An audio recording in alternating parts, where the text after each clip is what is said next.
tocando a la moderadora que se va a buscar agua para el medicamento.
Buenas tardes a todos, se escucha bien, ¿verdad?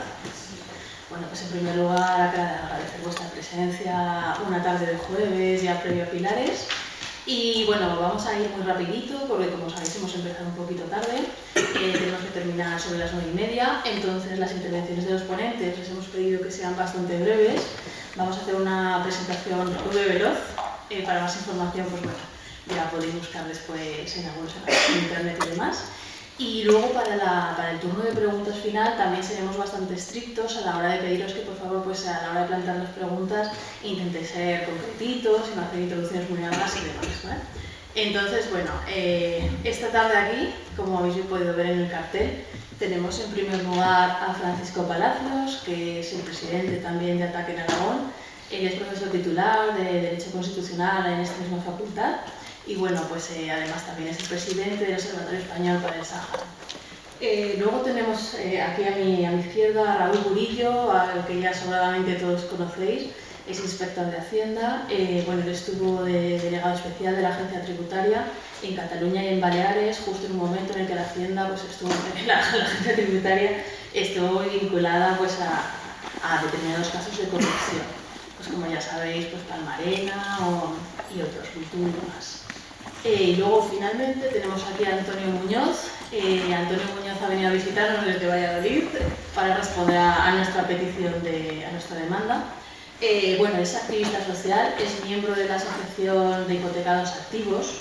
Nos han pedido también nuestro compañero Javier, sobre todo, que mencionásemos a José Manuel Novoa, que es el presidente actual de esta asociación. Ellos están trabajando muy intensamente con el tema del fraude de las titulaciones hipotecarias, que es precisamente de lo que Antonio Muñoz nos va a hablar después. Y bueno, pues el objetivo, como os hemos comentado en la convocatoria de esta charla, es precisamente profundizar un poco en el conocimiento de la banca, en el injusto sistema del que se beneficia y en cómo podemos disponer de algunas herramientas que nos permitan hacer frente a determinados fraudes bancarios. Así que bueno, sin más, os dejo ya con Paco Palacios. Bien, gracias. Tenemos poco tiempo y espero que sea condescendiente la moderadora. A mí me ha tocado un tema, o mejor dicho, elegí un tema de tipo conceptual y constitucional, más conceptual que constitucional, porque las constituciones trabajan con los bancos y con la banca por omisión, más que por acción, es decir, lo obvian en la mayor parte de los casos, y cuando lo mencionan sucede lo que está sucediendo en la Constitución española, que lo suceden para imponerse y tener hegemonía sobre cualquier actuación del Estado a nivel de políticas públicas o de gasto, y me estoy refiriendo, como ya todo el mundo sabe, al famoso artículo 135 de la Constitución española, que da una hegemonía absoluta al poder financiero y a la banca sobre cualesquiera otra consideración, y el párrafo en sí mismo es absolutamente demoledor y brutal, aparte de suponer una antinomia jurídica y una contradicción en la propia Constitución, puesto que la Constitución habla de que la riqueza está supeditada al interés general, para posteriormente, 3 o 4 o 5 7 párrafos después, decir que no, el interés general no, que la riqueza estará supeditada y será prioritario en cualquier caso el pago de la deuda y de los intereses financieros. Por lo tanto, estamos una vez más en una antinomia constitucional, en muchas. En las constituciones están llenas de contradicciones y luego a lo mejor menciono alguna. Bien, La banca o la vida se titula esta pequeñísima sesión. La banca o la vida se podría haber titulado de otra manera. La banca o la vida es como la bolsa o la vida. Se hace un juego de palabras, ¿no? Es decir, es una especie de dogma en el que tiene mucho que ver ese mantra actualmente considerado como una verdad absoluta, por la cual es demasiado importante para dejarlo caer. Yo quiero decir que La banca o la vida parece un título exagerado, pero no es un título en absoluto exagerado.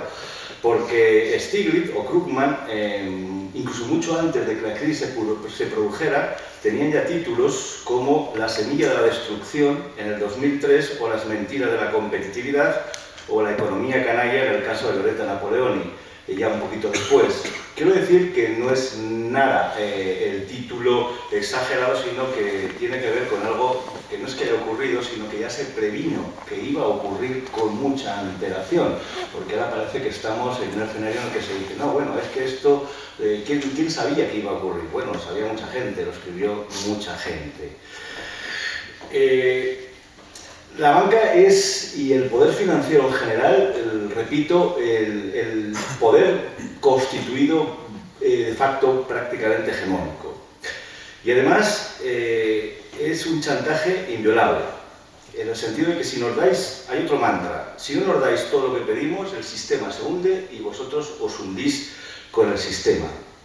Además eso contradice, hay gente que dice, bueno, y esto contradice los principios democráticos más básicos. No solamente no contradice los principios democráticos más básicos, sino que contradice las propias leyes del capitalismo. Es decir, el capitalismo consiste en una cosa, el riesgo-beneficio, ¿no? Es decir, tú vas a ganar, para ganar tienes que arriesgar, y si no arriesgas no es capitalismo. Ahora estamos en un sistema que no es capitalista, es decir, le estamos haciendo casi un favor al actual sistema diciendo que es capitalista.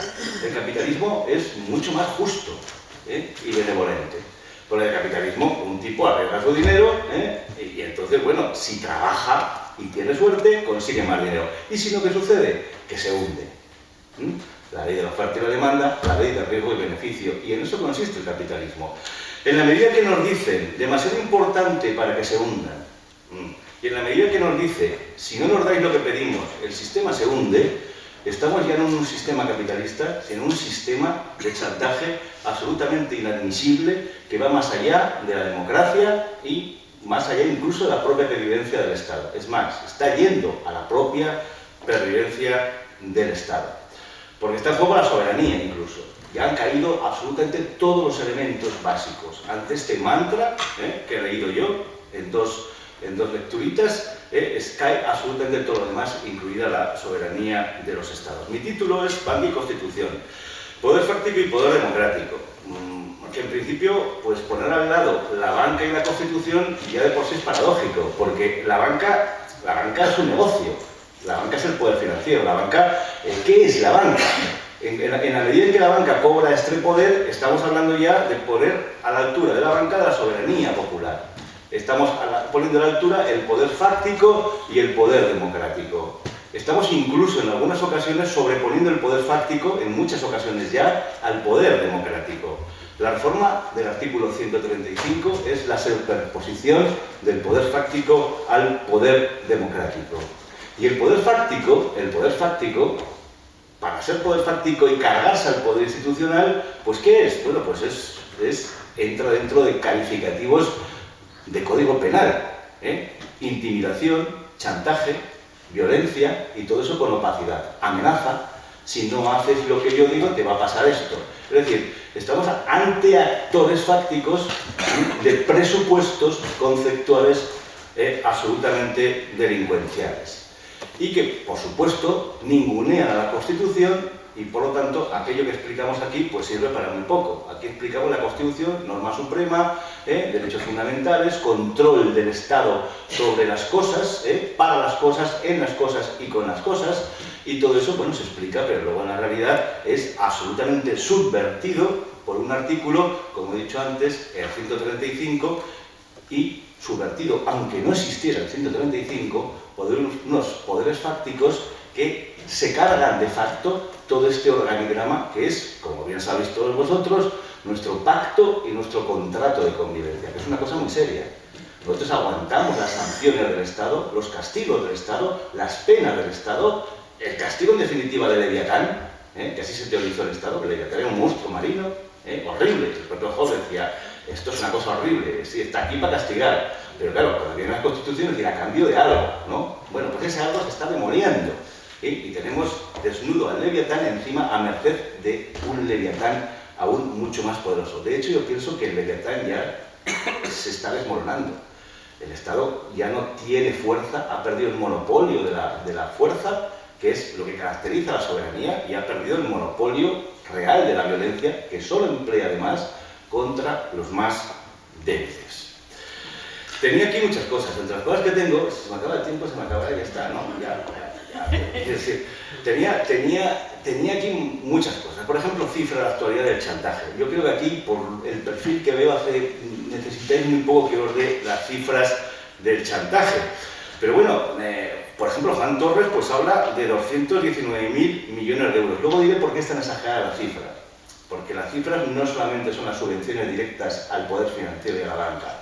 Las cifras del rescate son mucho mayores. Juan Torres habla de 219.000 millones. La plataforma de auditoría ciudadana de la deuda, y más concretamente Carlos Sánchez Mato, el economista Carlos Sánchez Mato, habla de una cifra todavía mucho mayor, que es ni más ni menos que 1,4 billones de las ayudas públicas recibidas por la banca. Banca en la que entran las cajas de ahorros fundamentalmente, pero banca que también entra la otra banca que dice yo no he recibido dinero. Sí ha recibido dinero a través de muchísimas formulaciones indirectas. Hay muchas fórmulas de recibir dinero. Por ejemplo, en el estudio mismo de la plataforma de auditoría ciudadana, sin ir más lejos, nos encontramos con algún añadido mío, ¿no? Pues nos encontramos hasta 8 modalidades de recibir dinero, resumiendo. Subvenciones a fondo perdido, avales multibanda, entre los que entran adquisición de capital directo, Unión Europea, y emisión de bonos, respecto a los avales. Préstamos directos del Estado, adquisición de activos mobiliarios por el Estado, adquisición de activos inmobiliarios por el Estado, adquisición de valores bursátiles y financieros por el Estado, propios de la entidad e incluso de su propia cartera. Subastas del Banco Central a interés semigratuito y privilegiado en barras libres del propio Banco Central. Y finalmente tenemos la paradoja, es decir, el Estado cuando le prestan, los bancos privados le prestan a muchísimo más interés, encima. Encima. Es decir, cuando el Estado va a pedir préstamos a los bancos privados para que encima le multipliquen el interés. Más luego cuestiones más complejas como las titulaciones y todo eso, que sabe mucho el compañero que tengo yo a la izquierda. Alguien me dirá, las directas 61.000 millones, pero las directas es que las directas no son el meollo de la cuestión. Las directas son solo las directas, los 61.000 millones, de los cuales, por cierto, el Estado solamente ha recuperado, acordados de las promesas del Partido Popular en ese programa que ha incumplido al 95%, ¿no?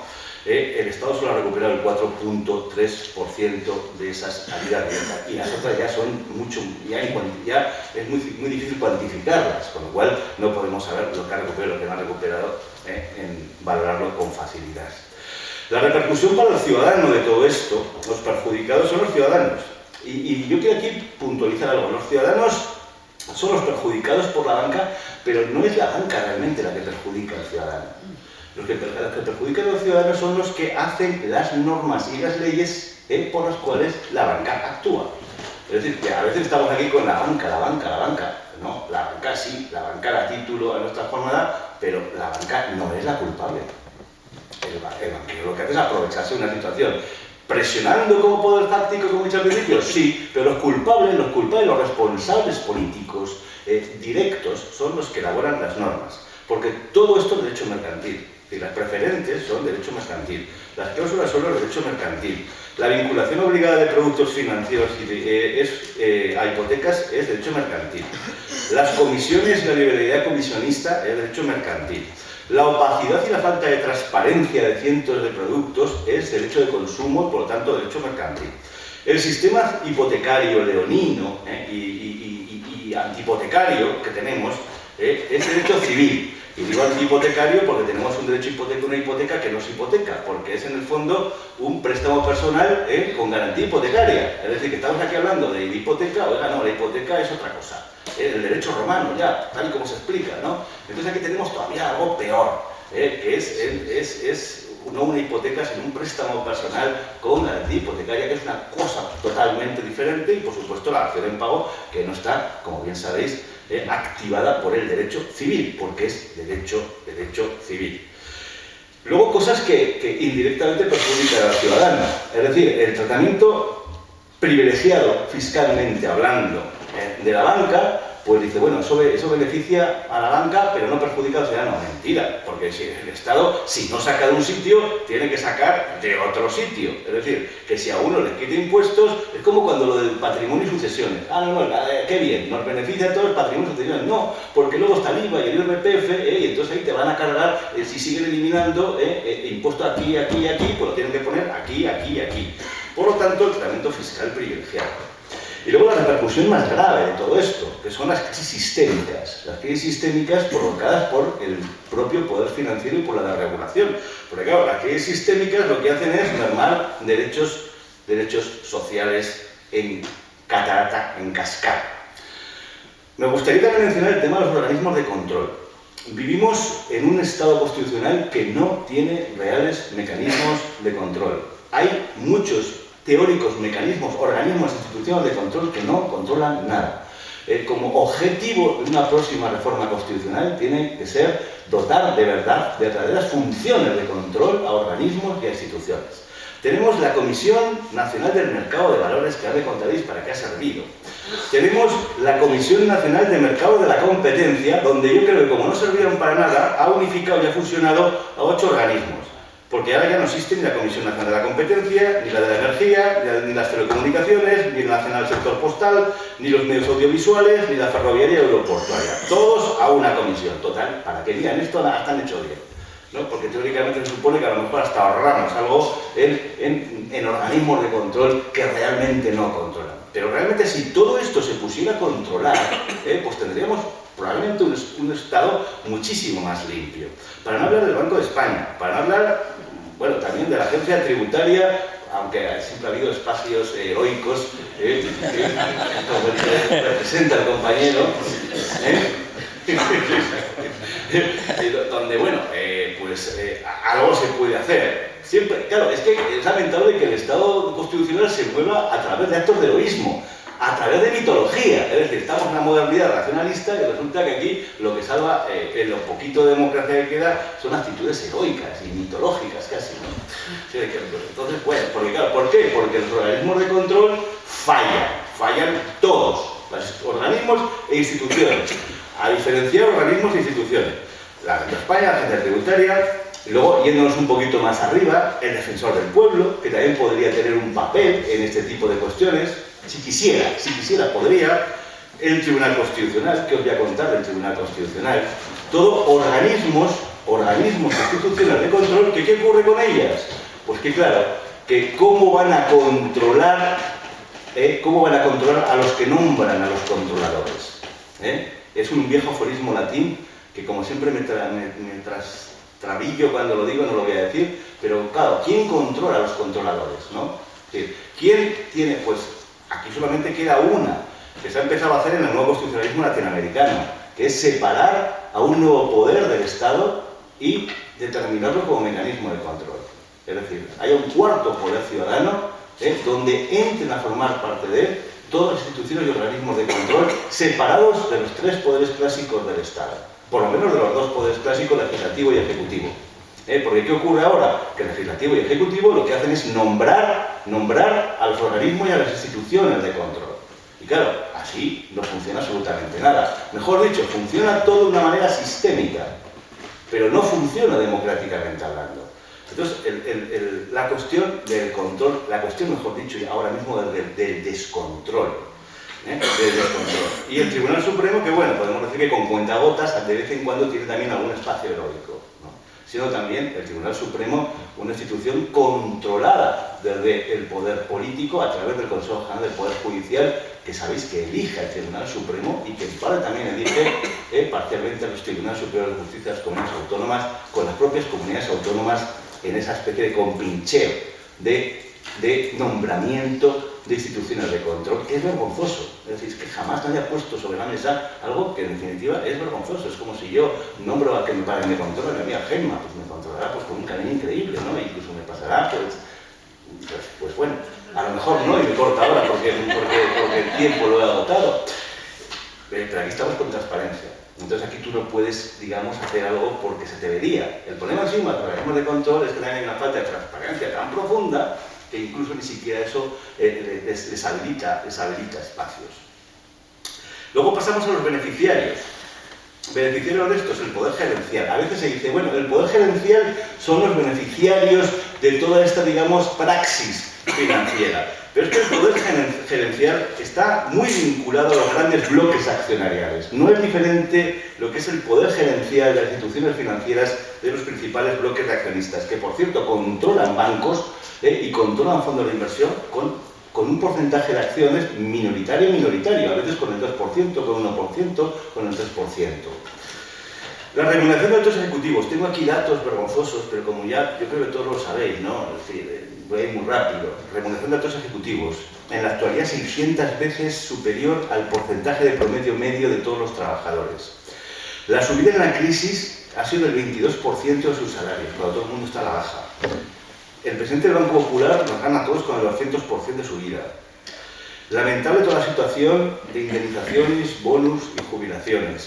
Los contratos blindados. Los contratos blindados, fijaos el cinismo de la clase económica dirigente y sobre todo financiera. Mientras están pidiendo reformas laborales que precaricen más el trabajo, y están diciendo que hace falta una reforma para eliminar todas las indemnizaciones por despido, ellos hacen lo contrario, porque ya sabéis que los contratos blindados tienen luego una indemnización. Primero es blindado por el tiempo, pero si el tiempo se quiebra, pues tienes una indemnización. Bueno, pues esos contratos blindados que rompen toda la lógica liberal, y sin embargo ellos lo practican, han aumentado en el último año en el Banco Bilbao Vizcaya de 13 a 90, en la cúpula. En la cúpula, por cierto, la cúpula que cada vez se va expandiendo más a un segundo nivel. En el Sabadell de 8 a 25 y en CaixaBank de 12 a 57 de contratos blindados. Es decir, que mientras todo el resto de ciudadanos está cada día más precario y cada día caen más las indemnizaciones, ellos tienen contratos menos precarios y con más indemnizaciones. Indemnizaciones de vergüenza, traía aquí el ejemplo, para mí uno de los más vergonzosos, el de Caixa Cataluña, ¿no? Sobre todo porque estaba metido el Partido Socialista por medio, con el señor Narcís Serra de Máximo Adalid, pero bueno, ya cuando estaban desguazando la caja para que la absorba luego el BBV, pues el señor Serra se puso 1 millón de euros, el señor Todó una jubilación de 4 millones, el señor Massana 1,5 millones simplemente por la trayectoria en el banco, sin más. Segundo beneficiario, aparte de los gestores, los accionistas. Los accionistas, aunque las acciones hayan caído en una crisis, siguen cobrando interés, sobre todo en la banca, han bajado del 7 y 9% en los principales bancos. Los fondos de inversión nunca pierden los grupos con información privilegiada. Más luego también la ingeniería financiera, es un beneficio independientemente de las crisis para muchos grupos económicos de poder. También teniendo en cuenta que los paraísos fiscales es algo absolutamente tolerado, que sigue permanentemente tolerado por mucha verborrea que haya a ese respecto. Luego el tema de la Constitución, ¿no? El tema de las constituciones. Vamos a entrar un poquito en el tema de las constituciones. Las constituciones mencionan a los bancos. Las constituciones no suelen mencionar a los bancos, nunca lo han hecho, menos las liberales. Es decir, las constituciones liberales del siglo XIX obviaban la parte económica. Es más, deificaban de tal manera la propiedad privada que bueno, luego obviaban cualquier regulación de la economía y mención de la economía porque sacralizaban la propiedad privada. Yo siempre digo, y me gusta repetir esto, las revoluciones liberales empiezan muy mal porque pretenden liberarse de lo sagrado y la única vez que nombran la palabra sagrado en la Declaración Universal de 1789, ya sabéis que es la declaración de la Revolución Francesa, pues es para sacralizar solamente una cosa, la propiedad privada. No la libertad, la justicia, la tutela judicial efectiva, no. Sino la propiedad privada. Ahí empiezan a llamar las cosas. Claro, eso acaba... El Estado liberal acaba en la crisis del 29, y en la depresión del 29, porque cada vez el poder financiero se ha ido haciendo más fuerte porque no tenía ningún motor constitucional que lo controlara. y acabamos en abril del 29. Que se intenta, digamos, modelar con leyes como la Glass-Steagall del 33, pero que ya no pueden evitar en el 33 que los totalitarismos acaben con el modelo. Acaban con el modelo no por, por la fascinación del totalitarismo, sino por la defección y la defección del propio Estado constitucional liberal que se había empoderado financieramente del estado de cosas y había acabado en una crisis brutal como la de 1929. Curiosamente, esa ley del 33 y toda la normativa posterior es derogada en 1999. En 1999, en los felices 90. En los felices 90 se deroga y se liberalizan muchas cosas. Maastricht es 1992, el primer tratado de la Unión Europea, con todo un paquete y un sistema de liberalización y de privatización brutal. Es cuando entonces, fíjate, escribe Stiglitz precisamente Los felices 90, las semillas de la destrucción que mencionaba antes. Es un libro del 2003. Y en Los felices 90 está precisamente diciendo que se parecen mucho a Los felices 20. Es decir, que aquí estamos haciendo lo mismo, el escenario era muy parecido. Es decir, que prácticamente, y regulación, que no filtro, ya me ha echado ella de aquí. ¿Qué más podría decir cortando? La cuestión de la legitimidad de la alta finanza. ¿Realmente tiene legitimidad, liberalidad la alta finanza para hacer todo lo que hace, para actuar con esa libertad? No. ¿Por qué no? Porque vivimos en un estado social. Es decir, los estados se constituyeron después de la Segunda Guerra Mundial precisamente para evitar lo que había pasado y por la presión también de las clases ciudadanas y populares, y también porque se había ido al garete el tinglado financiero con la Segunda Guerra Mundial, es decir, se había destruido tanto todo que ya no había tinglado financiero siquiera. Entonces, bueno, ha tardado en reconstruirse todo lo que hemos visto, menos mal, ha tardado, pero bien, entonces se constituye el Estado social. Y el Estado social tiene unos parámetros evidentes. Hasta ese momento el Estado era solamente Estado policía. Laissez-faire, laissez-passer. Habéis oído muchas veces, ¿no? Dejar hacer, dejar pasar, como el dogma del Estado liberal. A partir de ahí se dice, no, el Estado no solamente debe ser un policía, sino que el Estado tiene que tener otros pilares. Pilar, servicio público, y pilar, sector estratégico. El pilar, servicio público, es servicios esenciales, derechos esenciales. Es decir, sanidad, educación, electricidad, agua, vivienda, todo eso, el ciudadano, ahora mismo en sociedades complejas como estas, no lo puede ir a buscar ahí como quien va a cazar una liebre o a cultivar un campo, porque ya está todo, el Estado y la sociedad se ha hecho muy complejo. Entonces hay que ordenarlo todo de una manera. Y se construye la noción de servicio público y luego también el sector estratégico. La banca entra en los dos parámetros. Afecta tanto a los derechos sociales como a los sectores estratégicos, sobre todo al sector estratégico. ¿Por qué? Porque el sector financiero es clave para marcar pautas en un Estado y en una sociedad de expansión, desarrollo, economía del riesgo, es decir, que es vital el manejo del crédito. Por lo tanto, el Estado acomete también la regulación de la banca. De ahí que el control financiero es fundamental en un Estado social. Control del movimiento de capitales, de coeficientes de caja, de productos financieros, del riesgo, de control de la competencia. Todo eso lo hace el Estado social y lo normativiza durante muchos años. Igual que la banca pública. La banca pública lo que pone son límites al sector privado. Alguien aquí, y yo también, tú eres del Banco Santander, pero mi padre, yo también pertenezco a una generación de gente que trabajó en banca. Y los bancos ganaron, claro que ganaron. Con la banca pública, porque la banca pública es un desastre, ¿no? Mire usted, la banca privada ganó y se desarrolló incluso con mucha banca pública en todos los sectores, porque evidentemente el Estado tenía que tener un protagonismo en el desarrollo de la economía. Aquí en Alemania y en Francia había banca hipotecaria, banca industrial, banca comercial, banca agrícola y banca de crédito exterior. Es decir, había todo un sistema bancario público que funcionaba sin ningún problema en la transacción y marcaba las coordenadas de la banca privada. Termino, ya sí, ¿no? Ya tengo que terminar con la Constitución Española. Al final llego, alguien dirá, bueno, ¿y la Constitución Española qué dice la banca? Dice algo. He dicho yo antes que las constituciones no suelen hablar de la banca. Lo que sí que habla es del interés general, y eso ya es hablar también de la banca. Es decir, si nos vamos a la Constitución Española, al título de Constitución Económica, pues nos dice, artículo 128, ¿no? Toda la riqueza del país, en sus distintas formas, sea cual fuere su titularidad, está subordinada al interés general. Subordinada al interés general, subordinada al interés general. Incluso luego 128.2 ya te dice, se reconoce la iniciativa pública para que el Estado precisamente pueda llevar a cabo el 28.1, el 128.1.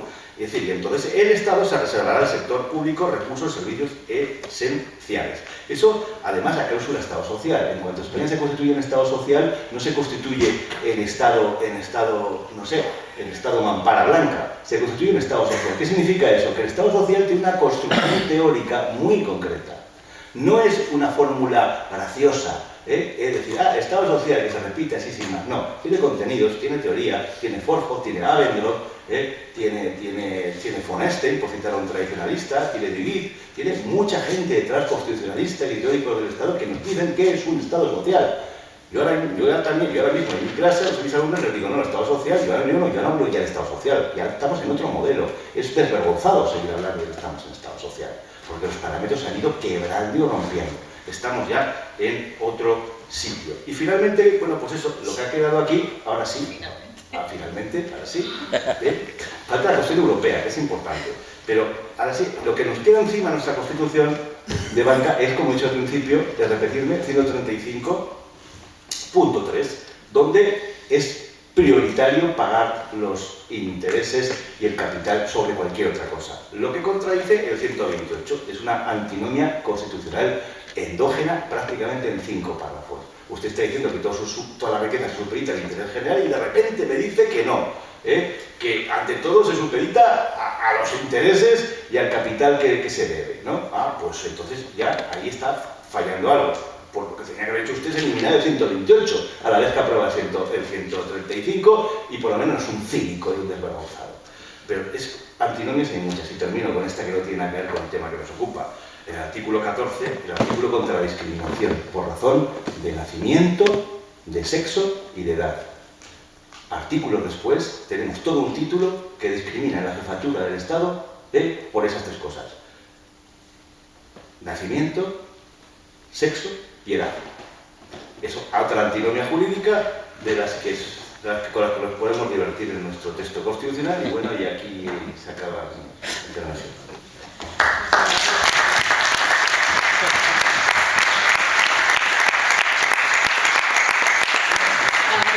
El Murillo, que va a hablar del privilegiado estatuto jurídico de la banca. Más o menos. En primer lugar, felicitarte porque ha sido una conferencia extraordinaria. El privilegiado está... que puedas dar tú. No, me ha encantado.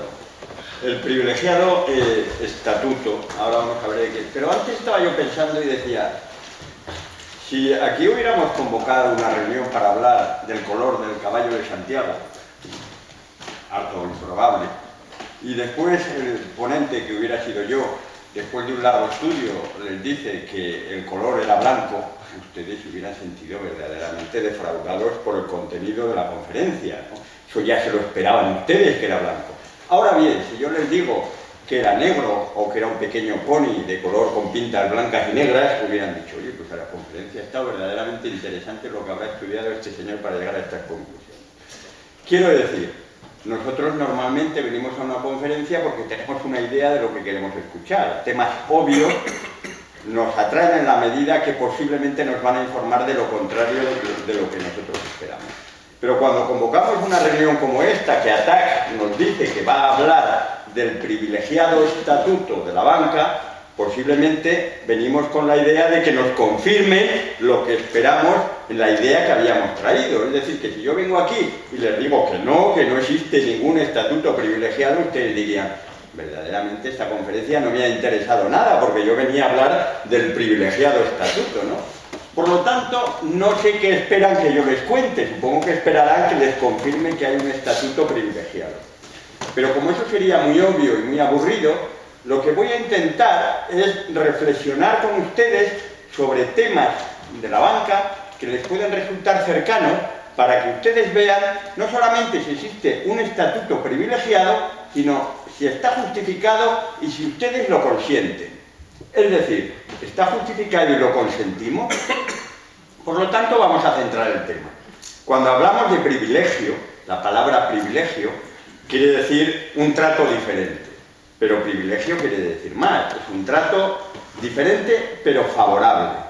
Ahora bien, esto es malo en sí mismo que haya un privilegio. No, nuestro derecho contempla tratos favorables.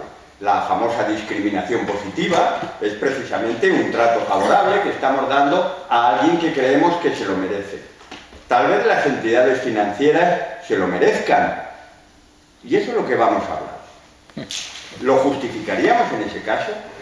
Es muy sencillo, es decir, las entidades financieras están hablando de dinero y vivimos en un mundo capitalista. Por lo tanto, en un mundo capitalista no sería lógico que a quien maneja el capital le diéramos un estatuto privilegiado. Parece muy claro y muy sencillo. La razón de ser nuestra economía es el dinero. ¿Quién maneja el dinero? Las entidades financieras. Démosles un trato de favor, tal y como nos ha dicho, incluso por encima de la Constitución. Muy bien. Pero no solamente vivimos en un mundo capitalista, sino que vivimos en un mundo decapitalista. Como José Manuel he oído hablar en alguna ocasión, la diferencia entre proletarios y capitalistas ha pasado porque los proletarios se han convertido en propietarios. Por lo tanto, todos los que estamos aquí somos, o lo intentamos con ahínco, ser propietarios. Queremos dejar de ser proletarios para ser propietarios. Y tenemos nuestras cuentas bancarias, posiblemente tenemos nuestras pequeñas acciones, tenemos nuestro piso, es decir, que nuestra idea real sobre la situación de clase nos sitúa en una posición curiosa, por mucho que digamos que somos clase trabajadora, porque ahora somos también clase propietaria. De tal manera que el estado del bienestar social, nuestra querida socialdemocracia, se ha convertido verdaderamente en una fábrica de pequeños burgueses, de pequeños propietarios, que nos ha ido cambiando poco a poco nuestra visión de los temas. Por lo tanto, a partir de ahí, considerándonos como unos pequeños propietarios en un estado capitalista de propietarios, puede que nuestra visión sobre los privilegios sea muy diferente de la que hubiera sido hace unos años. Cuando vamos a analizar verdaderamente ese estatuto jurídico, pero claro, yo soy un inspector de Hacienda y a mí cuando me dijeron que iba a venir aquí no tenía que hablar del estatuto jurídico, yo lo que tenía que hablar es de los privilegios tributarios. Por lo tanto, no nos viene mal que algo tan cercano que vemos todos los días como es la situación tributaria, analicemos cuál es el privilegiado, entre comillas, privilegiado, justificado y consentido, o no, eso me lo dirán ustedes al final de la charla y lo veremos en el debate, si verdaderamente tenemos una situación tributaria especial en el ámbito financiero. Pero para eso yo quiero separar dos cosas, dos ámbitos. El producto financiero. Las entidades financieras venden un producto. Ese producto financiero lo conocen ustedes porque lo compran. Ustedes piden créditos, compran acciones, cobran dividendos, compran seguros. Hay un producto financiero, en el que todos somos clientes. Después hay una entidad financiera, que es la que vende ese producto financiero. Si nosotros consentimos el estatuto privilegiado del producto financiero, en buena lógica tendríamos que consentir el estatuto privilegiado de quien vende ese producto. Porque a nosotros nos gusta a todos mucho decir, no, este impuesto que no lo paguen los ciudadanos, que lo paguen las entidades financieras. Eso es una cosa verdaderamente sui generis, el producto financiero vamos a tratarlo bien, pero al que vende ese producto financiero vamos a tratarlo fatal. Vamos a analizarlo. ¿Qué es el producto financiero? El producto financiero es lo que os acabo de decir. Un crédito, ustedes piden un crédito, hipotecario con garantía hipotecario, compran unas acciones con una serie de cosas. Vamos a analizar el IRPF muy rápidamente, que ustedes lo conocen porque lo cumplimentan o hacen que se lo cumplimenten todos los años. Ustedes se han fijado cuando rellenan el impreso que en el IRPF se diferencia la base imponible general de la base imponible del capital. Es decir, hay dos tratamientos. O sea, no se le da un tratamiento conjunto a todo lo que ganamos, sino que se le da un tratamiento al capital y un tratamiento al resto. Y un tratamiento favorable al capital. ¿Y qué es el capital? Los intereses, los dividendos, y las compras de acciones y las ventas de acciones cuando ganamos, y las ventas de inmuebles producto muy cercano, vender un inmueble al producto financiero, a ese producto, a esos dividendos, a esos intereses, a estas ganancias de capital que tengo cuando vendo unas acciones, unos inmuebles, se le da un tratamiento. ¿Y qué tratamiento? Favorable.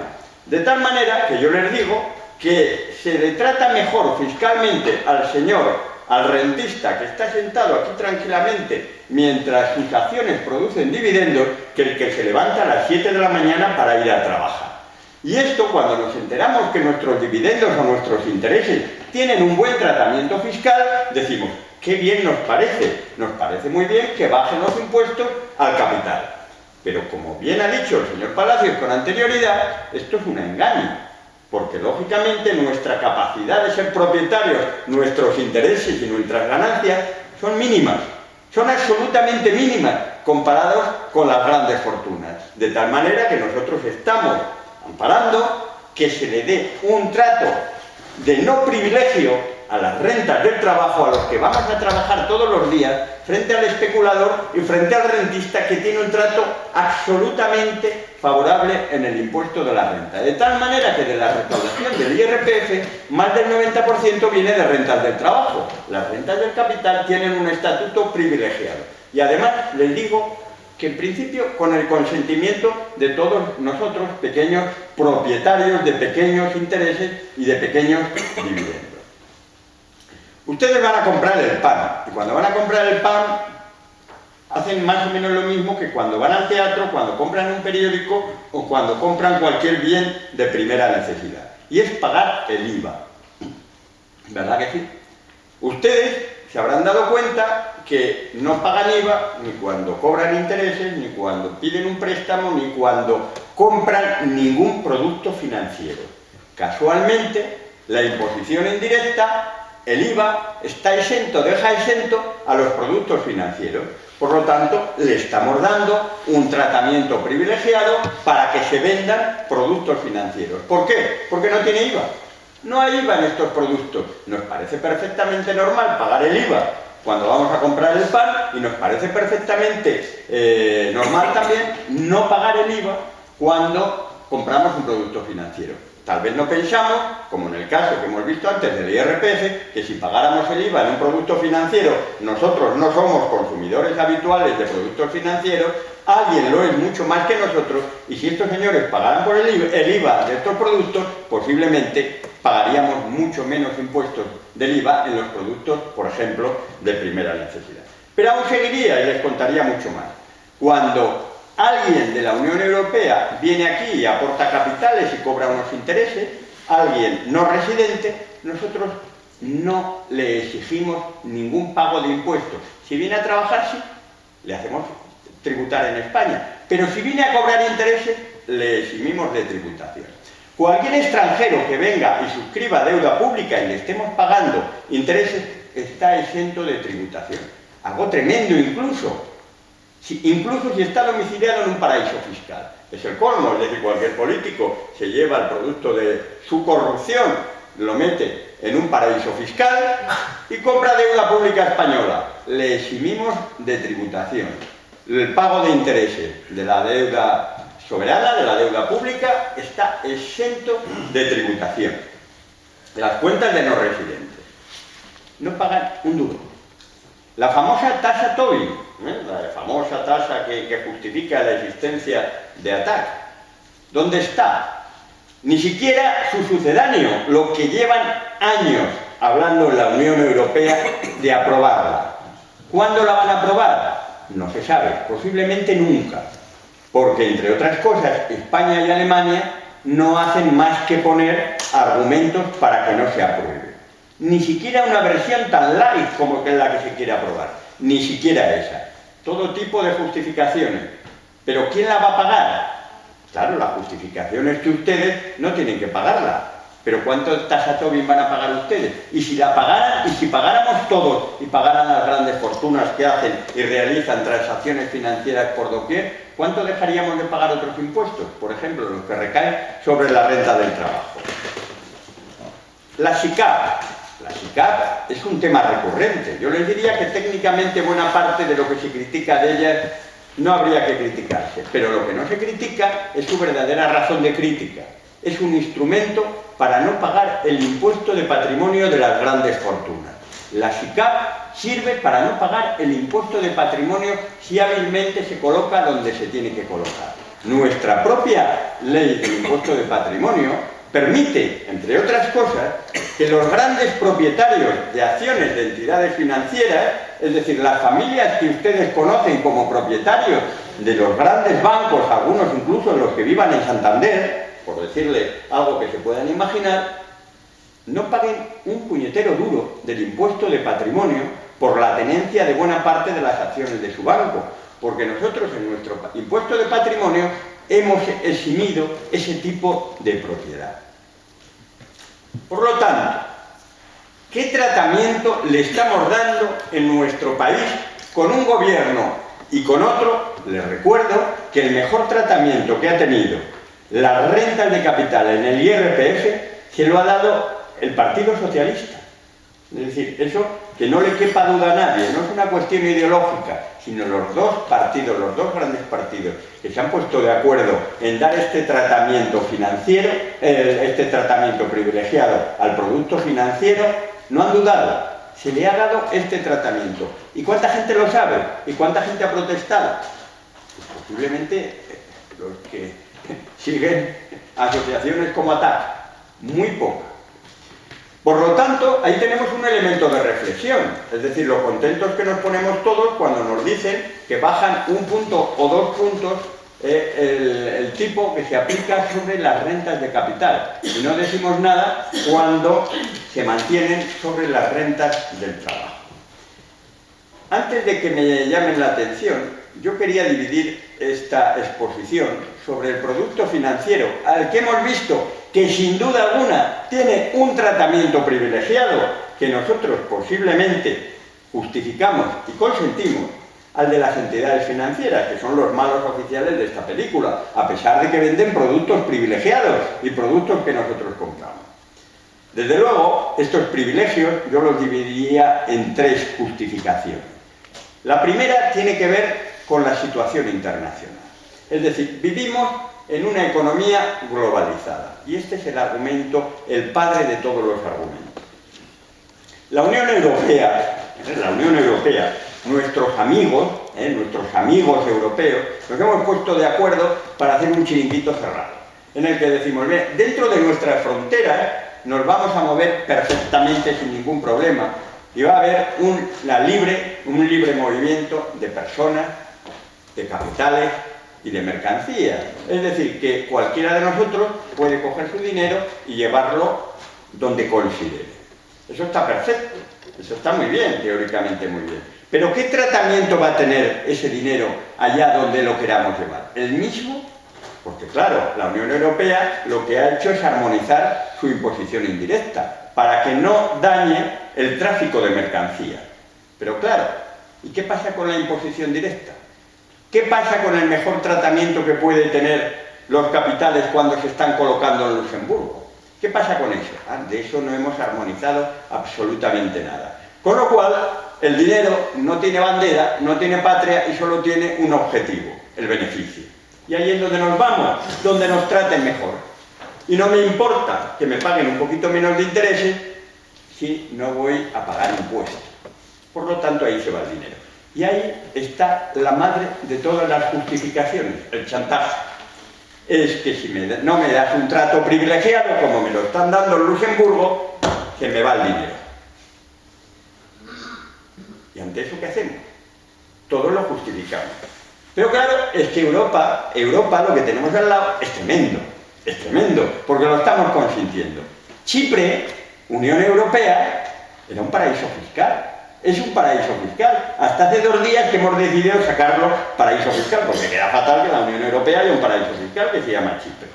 Luxemburgo lo era, pero también lo hemos dejado de considerar como paraíso fiscal, no vaya a ser que quede mal. Pero miren los datos, que los voy a dar con su permiso si me da tiempo. Gibraltar, 80.000 sociedades dedicadas al tráfico financiero. Chipre, 34 bancos y 41.000 empresas de operativa internacional. Liechtenstein, que lo sepa, son 2 montañas, son 2 montañas. Y en esas dos montañas hay 80.000 empresas dedicadas al tráfico financiero. Luxemburgo, la joya de la corona. 320 establecimientos financieros, 1.200 fondos de inversión, 2.000 sociedades holding, que son las titulares del dinero, 55 bancos propios, y todo esto dentro del euro. Hace falta valor, dentro del euro, es decir, toda esta situación dentro del euro. Suiza, 600 bancos. España, 17 bancos. Y en proceso de ir desapareciendo, posiblemente se queden 15 o incluso menos, que por cierto han desaparecido las cajas de ahorro.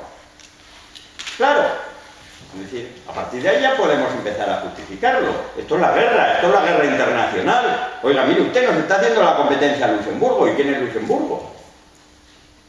En 3 minutos se lo podré explicar cuando me pregunten, porque es lo único que me queda. Me permitiría hablar también de muchas cosas que hemos hablado. Dentro de ese ámbito internacional, la tasa Tobin, de la que he hablado antes, es que es fundamental, porque sirve, entre otras cosas, no solamente para obtener recaudación, sino para controlar el dinero. ¿Dónde está? Cuando tú estás cobrando por la tasa Tobin, es como si le estuvieras poniendo una matrícula a las transacciones financieras. Eres capaz de seguir ese dinero en cualquier lugar del mundo donde vaya. La tasa Tobin, la tasa que se quiere imponer, no solamente serviría para recaudar, serviría para controlar. Ese es uno de los motivos por los que jamás, creo desde mi punto de vista, va a salir esto adelante. Porque hay un interés verdadero en que no se controle el dinero. La directiva del ahorro de la Unión Europea la llevamos batallando, se lleva batallando durante años. ¿Y saben por qué? Por el secreto bancario. Es decir, hay países que siguen empeñados en el secreto bancario. Y mientras haya secreto bancario, tenemos un grave problema, porque el dinero se nos va a ir donde está oculto. Y siguen empeñados en determinados países como Luxemburgo y Austria en no firmar la reforma de la directiva del ahorro. ¿Por qué por no hablarles de los paraísos fiscales? Es decir, toda esta situación internacional que hace que de forma absolutamente voluntaria y consentida existan estas situaciones de privilegio encerrados entre 4 montañas, es lo que sirve de justificación para que las entidades financieras tengan privilegios que de otra manera no serían consentidos. Pero si le hablo también de internacionales, quería hablarle de cuáles son los privilegios nacionales en el ámbito tributario para las entidades financieras.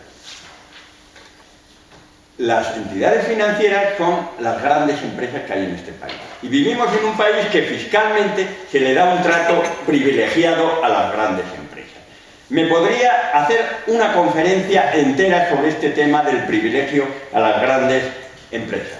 Entre otras cosas, les diría que durante años hemos consentido deducir los gastos financieros, los intereses, por la expansión de nuestras empresas en el exterior, para abrir sucursales, para abrir filiales, nos hemos apalancado, nos hemos endeudado. Ese gasto financiero del endeudamiento ha ido a la base imponible, pero sin embargo hemos eximido de tributación los beneficios de las empresas que hemos creado fuera.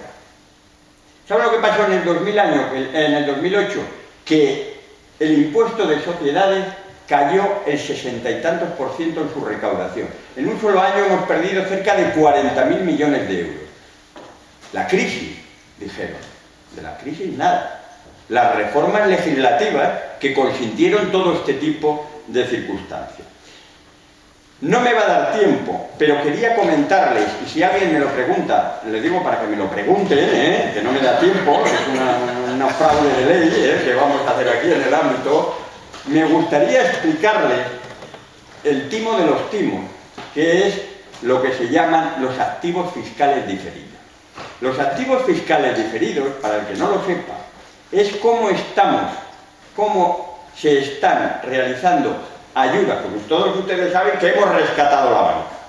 Hemos rescatado la banca. Muy bien, ¿cuánto dinero? Muy bien. Pero lo que no saben es cómo hemos rescatado la banca con los activos con los activos tributarios diferidos.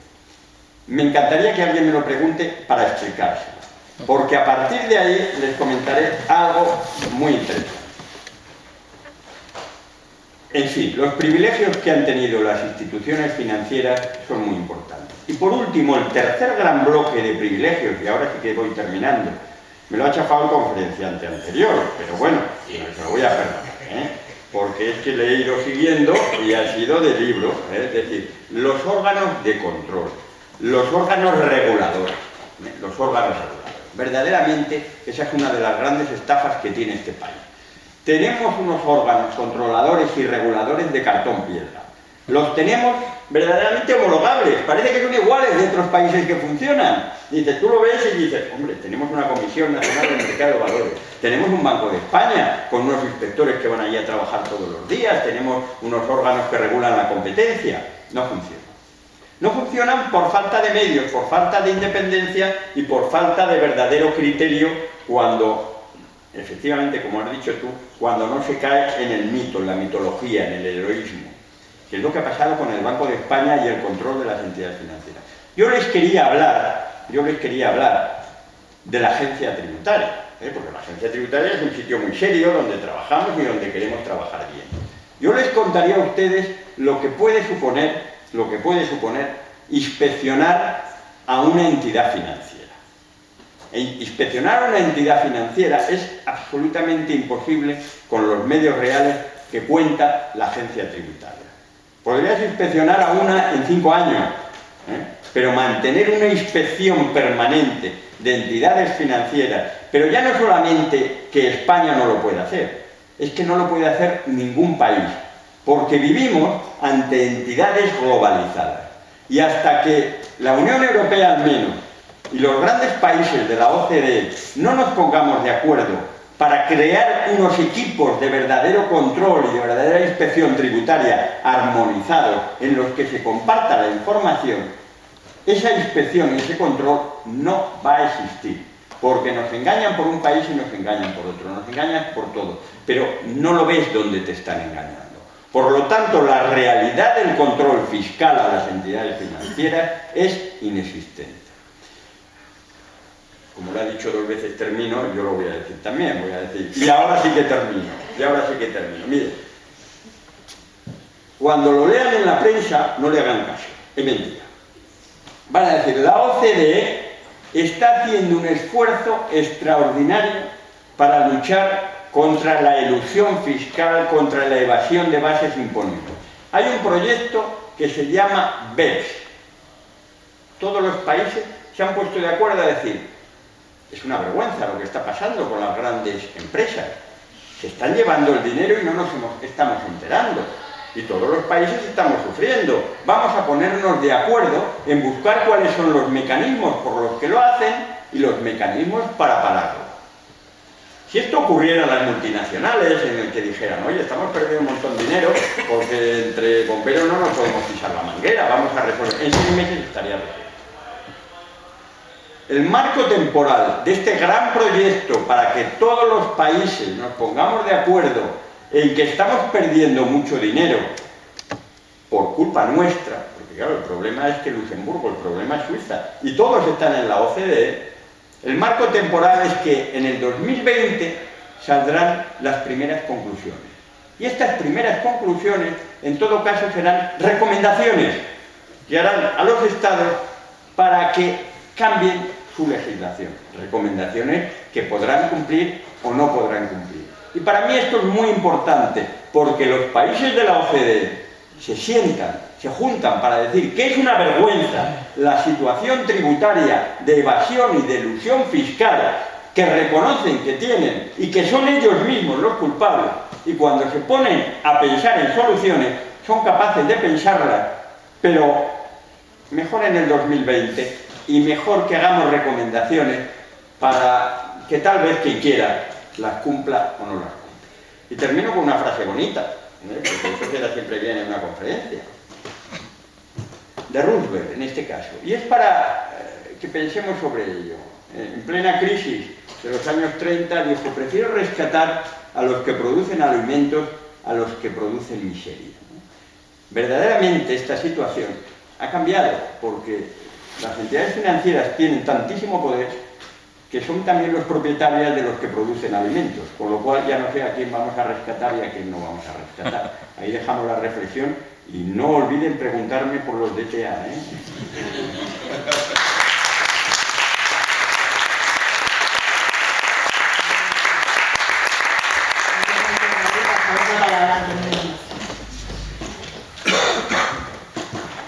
Sí. Hola, muy buenas noches a todos y gracias por estar aquí. Bueno, la verdad que después de estas dos magníficas intervenciones, pues voy a tener un poco complicado mantener al mismo nivel el pabellón, pero lo voy a intentar. Bueno, a mí me ha tocado hablar de algo bien conocido por todos, lamentablemente bien conocido por todos, como es la pandemia de los desahucios.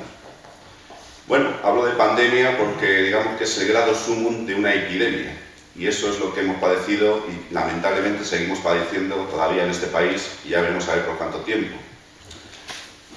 Según datos del Consejo General del Poder Judicial, en este país, a día de hoy, se han practicado alrededor de 600.000 desahucios. 600.000 familias han sido expulsadas de sus viviendas, lanzadas en término técnico, así se lo conoce, y en consecuencia han sido, por un lado, desposeídas de la vivienda en la que estaban viviendo. Estamos hablando de la vivienda habitual, de la casa de cada uno, de su hogar. Pero no solo eso, no solo han sido desposeídas, muchas de ellas se han llevado además a casa, entre comillas, a otra casa, todos sabemos dónde han ido a parar muchos de ellos, se han llevado lo que se conoce en términos del argot bancario y del argot popular, se han llevado la mochila, es decir, encima se han ido, además de perder su vivienda, se han ido debiendo dinero a la entidad financiera que les dio en su día el préstamo. Encima. Pero si este drama no fuera por sí solo lo suficientemente grave, ha habido, desgraciadamente, hasta 25.000 personas, según algunas fuentes dignas de crédito, que desesperadas han puesto fin a sus vidas. Estamos hablando de suicidio. Yo me atrevería a plantear la palabra no de suicidio, sino me atrevería a señalar a alguien llamado entidades que se dedican a prestar dinero, me atrevería a acusarles de un delito de inducción al suicidio, tipificado en el artículo 143.1 del Código Penal. Sé que es difícil probar esta posibilidad, la posibilidad de la relación de causalidad entre esas muertes y la atribución de responsabilidad a alguien que pudiera haberlo provocado, pero bueno, vamos a ver. Yo espero que haya algún abogado que se atreva a plantear esto en la arena jurídica. Tengo aquí una serie de documentos. Yo sé que es difícil que lo puedan ver desde ahí, pero no obstante van a quedar aquí expuestos por si alguien nos quiere consultar después. Este trata sobre el tema de las ejecuciones hipotecarias, ¿vale? Como pueden ver ustedes, aquí, entre los años concretamente 2008 y 2010, se produce un incremento extraordinariamente importante de ejecuciones hipotecarias, o sea, de desahucios, que no es exactamente lo mismo en sentido técnico, pero para que nos entendamos.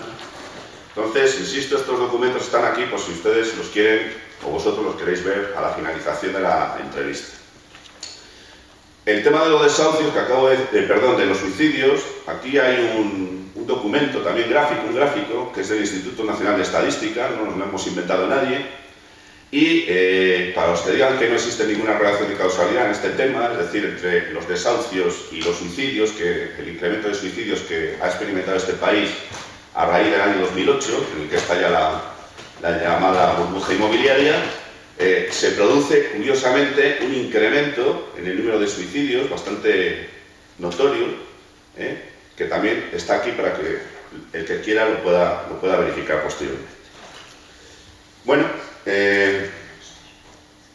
durante mucho tiempo el problema con el que se contaron los deudores hipotecarios, es decir, los potenciales desahuciados, fue que disponían de muy pocos recursos legales y que además de disponer de pocos recursos legales, encima eran bastante ineficaces. Estoy hablando del instrumento conocido como el procedimiento de ejecución hipotecaria, que es un instrumento diseñado para favorecer los intereses del poder financiero, o mejor, en este caso, y en general, del más fuerte de la contratación. Entonces, aquí eran 2 y 2 son 4. Si no pagas, te ejecuto, y si te ejecuto, pues al final te voy a terminar lanzando de tu casa. Afortunadamente, y gracias a la labor que nunca podemos agradecer bastante, realizada por Josep Novoa y por su equipo de colaboradores y a través de la Asociación de Hipotecados Activos, ha habido un cambio de tendencia.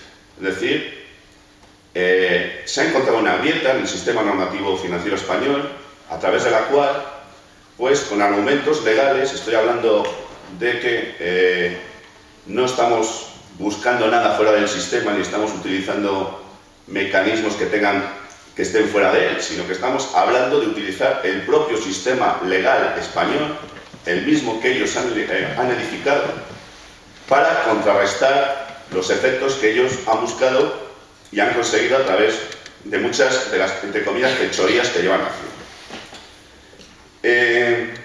Es importante tener en cuenta esto porque, claro, ustedes se preguntarán ¿cómo se ha podido llegar a una situación tan extrema y tan dramática como es la de los 600.000 desahucios que les he dicho a ustedes que se han producido ya en este país y los 200.000 que están esperando fecha de ejecución, o mejor dicho, fecha para que se practique el desahucio, es decir, para que te echen de tu casa? 200.000. Bien, ¿cómo es posible que se haya llegado a esto? Bueno, pues a esto se ha llegado debido principalmente a que en el año 2001, aproximadamente, bueno, vamos a poner el año 2000, en este país, ustedes se acordarán perfectamente, porque todos lo hemos vivido de forma directa o indirecta, aquí el que no se hipotecaba, el que no compraba una vivienda era poco menos que un idiota. Aquí, poco menos que se regalaban las hipotecas, aquí se ofrecía dinero para comprarte la casa, para irte de vacaciones a las Bahamas y comprarte 7 coches, 7 coches, pues uno para ti, otro para el vecino, otro para el amigo, cada año, y no pasaba nada. Todo era una especie de paraíso terrenal y en esa tesitura hemos estado viviendo durante mucho tiempo. Hasta tal extremo fue así que aquí tengo un nuevo documento donde pueden ver ustedes el incremento del número de las hipotecas que se han, mejor dicho, de los préstamos hipotecarios que se han dado en este país desde el año 2001 hasta el año, bueno, pues aquí tengo concretamente hasta el año 2014. Verán, 6 millones de familias compraron una vivienda en este país entre el año 2001 y 2008. Estoy hablando de la vivienda donde viví, porque hubo otros 3 millones más que hicieron lo mismo, pero para comprarse una vivienda para ir a pasar las vacaciones durante el verano. Y a eso, si quieren ustedes, le podemos añadir otros 2 millones más que hicieron lo propio para comprarse un local de negocio, taller, garaje, etc. Total, aproximadamente 11 millones de hipotecas. Pónganlas en fila, una tras otra, y verán qué fila más larga es. Bien, todo esto supuso casi 700.000 millones de euros pendientes de pago para la banca. ¿Vale? Cuando hablo de banca, estoy hablando de bancos y cajas de ahorros. Bien.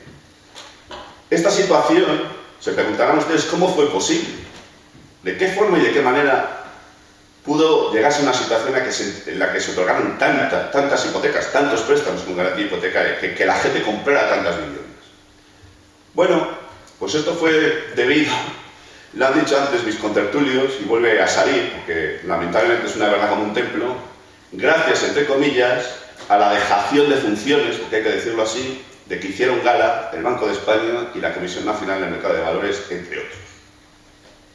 Se dedicaron durante un montón de tiempo a mirar hacia otro sitio y, mientras miraban hacia otro sitio, los bancos y cajas de ahorro hicieron lo que les dio la gana.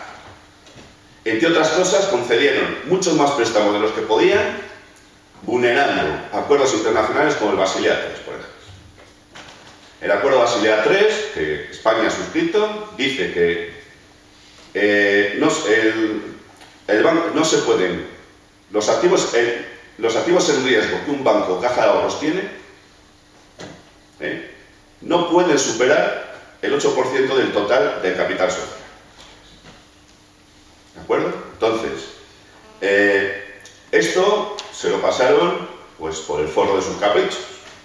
Y ese 8%, que es un límite legal que está ratificado en ese acuerdo internacional suscrito por España, pues como si no existiera, como se ha hecho en tantas y tantas otras oportunidades. Aparte de esto, el mecanismo a través del cual fue posible activar toda esta fiesta, entre comillas, fue gracias a un mecanismo financiero conocido como la titulización. ¿Vale?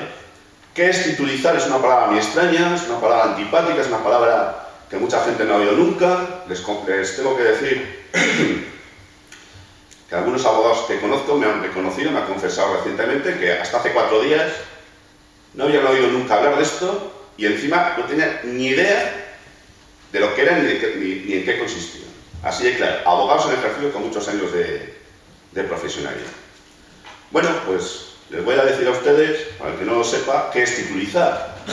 Titulizar es transformar, en el caso que nos ocupa, una serie de préstamos, transformarlos en títulos valores para vendérselos a un tercero, en un mercado habilitado para tal fin. Por tanto, relacionado con esto, tenemos los fondos de titulización, que son los mecanismos financieros de intermediación a través de los cuales los bancos transmiten un conjunto de préstamos que previamente agrupan en una especie de bolsa virtual, se lo transmiten a una entidad llamada fondo de titulización que ellos mismos constituyen, los propios bancos y cajas lo crean, aquí todos se lo comen y se lo rellenan entre ellos, ¿de acuerdo? Y una vez constituido ese fondo de titulización, al que le han transmitido ese conjunto de préstamos agrupados, lo que hacen es transformarlos. ¿En qué? En títulos, valores, que en este caso se llaman bonos, o más concretamente participaciones hipotecarias. Cada una suelen tener un valor de 100.000 euros cada una, habitualmente. Y todo esto con la finalidad de vendérselos a un tercero, que es el inversor. Inversor bonista, que normalmente son extranjeros, y para que vayan ustedes atando cabos suelen ser alemanes. ¿Les suena, verdad? ¿Les suena? Bien. Bueno, visto en todo lo que es un fondo de titulización, es importante detenerme en el aspecto de quiénes son los intervinientes en todo este proceso. En todo este proceso hay 4 intervinientes básicamente. En primer lugar está el banco o la caja de ahorros. Es el cedente, es el que vende el préstamo. En los términos que ya hemos expuesto, los agrupa, bueno, ¿vale? Muy importante, quédense con este dato. Al venderlo, transmite el riesgo de un posible impago, que pasa a asumirlo el que lo compra. Ese es el primer interviniente. Segundo interviniente, el fondo de titulización, que ya hemos visto lo que es. Lo constituye y a través de eso, pues lo que hace es recoge la agrupación de los préstamos, los transforma y ahí, esa es la labor del fondo. Tercer interviniente, el inversor bonista. Ya hemos dicho que normalmente son extranjeros, suelen ser organizaciones financieras muy poderosas, suelen ser fondos de inversión, fondos de pensiones, en fin, y son muy poderosos, ¿de acuerdo? Bien, pues estos son los que compran, y al comprar lo que hacen es asumir el riesgo de un posible impago, que ahora ya el banco caja que nos entregó el préstamo al principio, pues se ha quitado de medio el problema. Y el cuarto interviniente es el pagano, el convidado de piedra que somos nosotros, es el deudor. El deudor sigue pagando religiosamente sus cuotas al banco caja que le entregó el préstamo, que se lo concedieron. ¿Por qué? Pues porque el banco o caja de ahorros, porque la ley le exime, no tiene ninguna obligación de comunicarte que ha vendido el préstamo que te entregó. No digo ya que tengas que consentir o prestar tu consentimiento para que haga la operación. No. Ni siquiera tiene la obligación de informarte. Ojo, porque esto también es muy importante para lo que vamos a ver después, que es la clave donde está este fraude al que me voy a referir en los próximos minutos. Visto todo esto, la cuestión pues, ¿qué es lo que sucedió? Bueno, pues sucedió que mientras la fiesta, entre comillas, del paraíso terrenal en el que vivía este país llamado España, fue como fue y aquí todo el mundo compraba de todo y los bancos regalaban el dinero y etc, etc, etc, que todos sabemos, todo esto, fenómeno, aquí nadie sospechaba nada, nadie levantó la voz y punto. Esto fue maravilloso. Pero claro, en el 2007 en los Estados Unidos estalla la crisis de las hipotecas subprime. Y hubo un montón de inversores internacionales que dijeron, oye, vaya, ¿pero qué ha pasado aquí? Nos han tomado el pelo. Y recogieron redes. Y dijeron, si nos han tomado el pelo los Estados Unidos, nos están tomando el pelo en el resto del mundo. Y es entonces, en el año 2008, estalla la llamada burbuja inmobiliaria en España. Que fue cierta, pero la burbuja inmobiliaria es el disfraz de algo mucho más gordo, que fue el endeudamiento generalizado a que se sometió a la población española por parte de los bancos y cajas de ahorro, gracias, vuelvo otra vez, a la dejación de funciones del Banco de España y de la Comisión Nacional del Mercado de Valores, entre otros, porque también podríamos hablar del Poder Legislativo, modificando normas, lo que hicieron los registradores de la propiedad, de qué pasó con el Poder Judicial, que no se enteraba de nada, qué decían los abogados hasta ese entonces, etc. Bien. Por tanto, todo fue muy bonito hasta que estalló la crisis. Y a partir de ese momento, pues sucede que aquel que había podido pagar sin mayor problema sus cuotas en los términos y plazos establecidos, pues llegó un momento que no lo pudo hacer. ¿Y qué ocurre?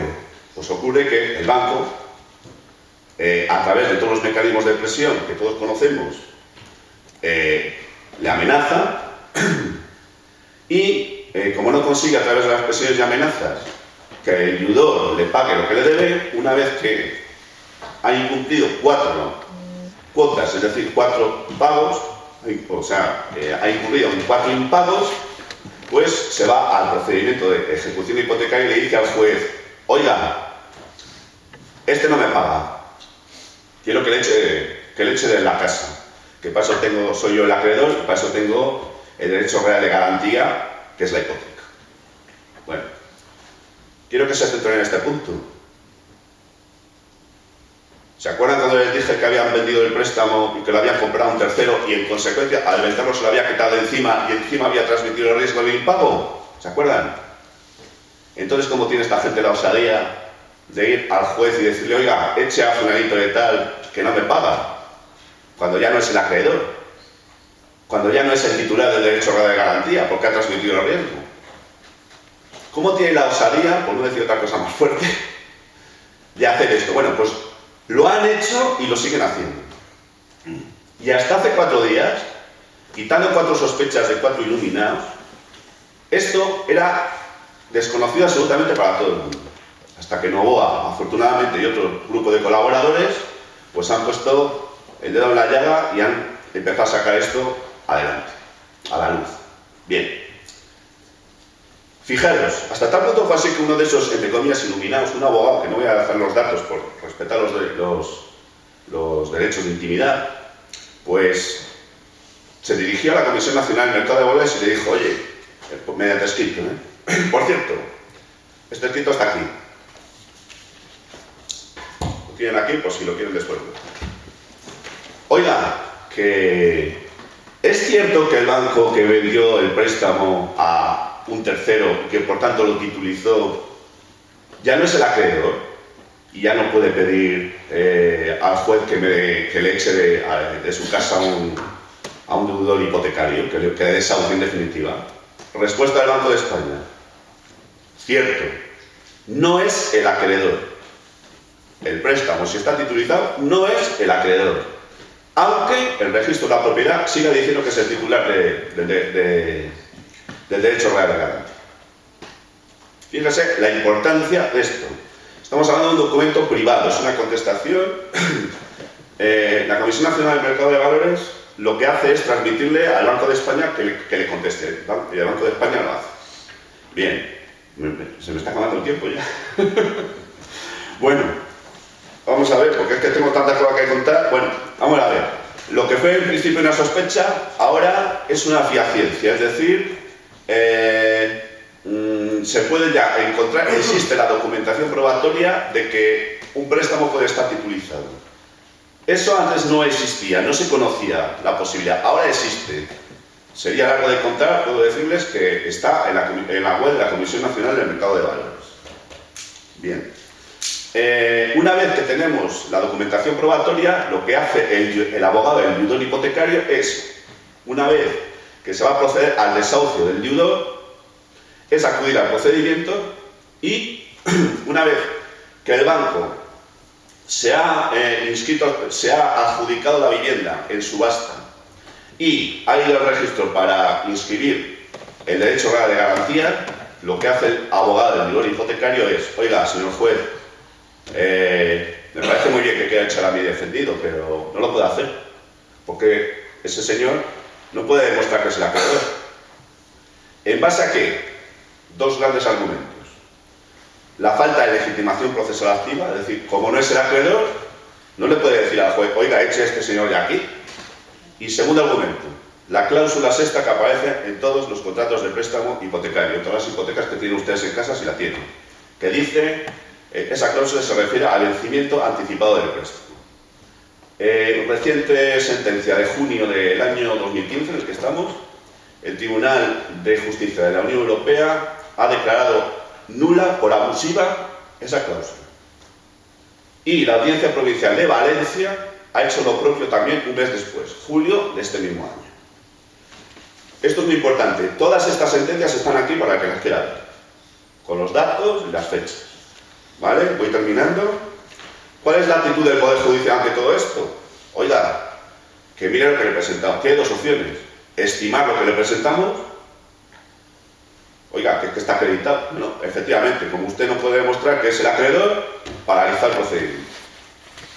Pero puede ocurrir que el juez diga, no, yo le doy mayor credibilidad al director del banco que dice que este préstamo no se ha titulizado nunca y en consecuencia continúo con el procedimiento. Bueno, pues aquí también tenemos la denuncia que hemos formulado desde la Asociación de Hipotecados Antiguos ante la Fiscalía y el Tribunal Superior de Justicia de Andalucía contra una jueza porque dio mayor importancia a la palabra de un director de banco que a la documentación pública que se le presentó. Concluyo. ¿Qué podemos decir de las PA? Bueno, solamente dos palabras. El objetivo común es defender los intereses del deudor hipotecario, que no se eche de su vivienda a la persona que se encuentra en una situación tan dramática. Por consiguiente, quiero que quede clara una cosa. No se puede confundir las trincheras, ni al enemigo. Aunque no desconocemos los motivos por los que están obstaculizando nuestra labor, ignorando nuestras actuaciones y hasta boicoteándolas, queremos dejar bien claro que el enemigo no son ellos. El enemigo es la banca, el capital y el Estado. Y en eso no nos podemos confundir. Por tanto, ellos preconizan que la dación en pago es la mejor solución. La dación en pago está prohibida por el Código Civil en el artículo 1859. Prohibida. No sabemos por qué, pese a estar prohibida, siguen abanderando la dación en pago como una solución. No nos lo explicamos, pero ahí está. No obstante, nuestra mano tendida a las PA y esto de eso. Y finalmente, panorámica final.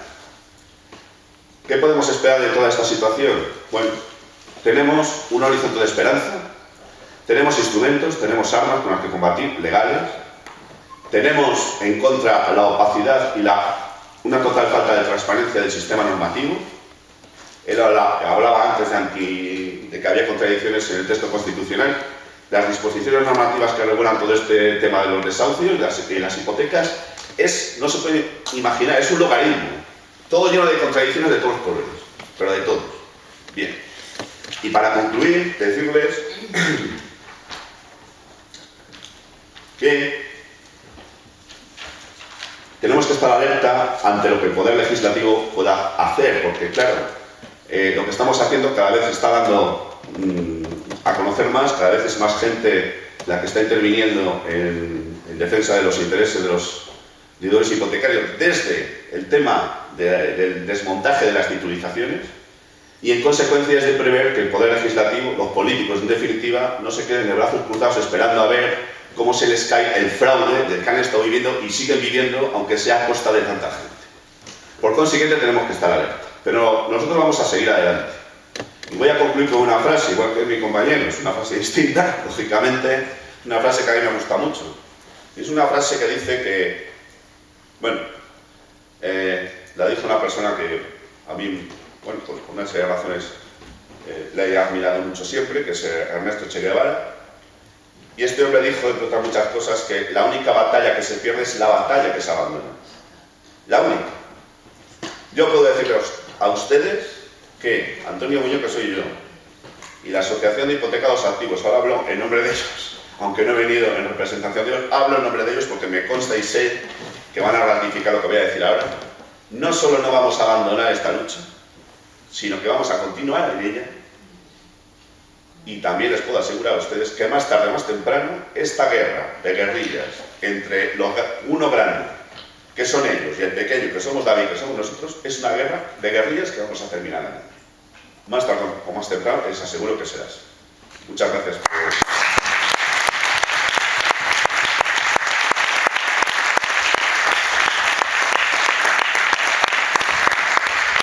Bueno, pues muchas gracias a los ponentes, han estado todos estupendos. Como vamos tan justitos de tiempo, pues casi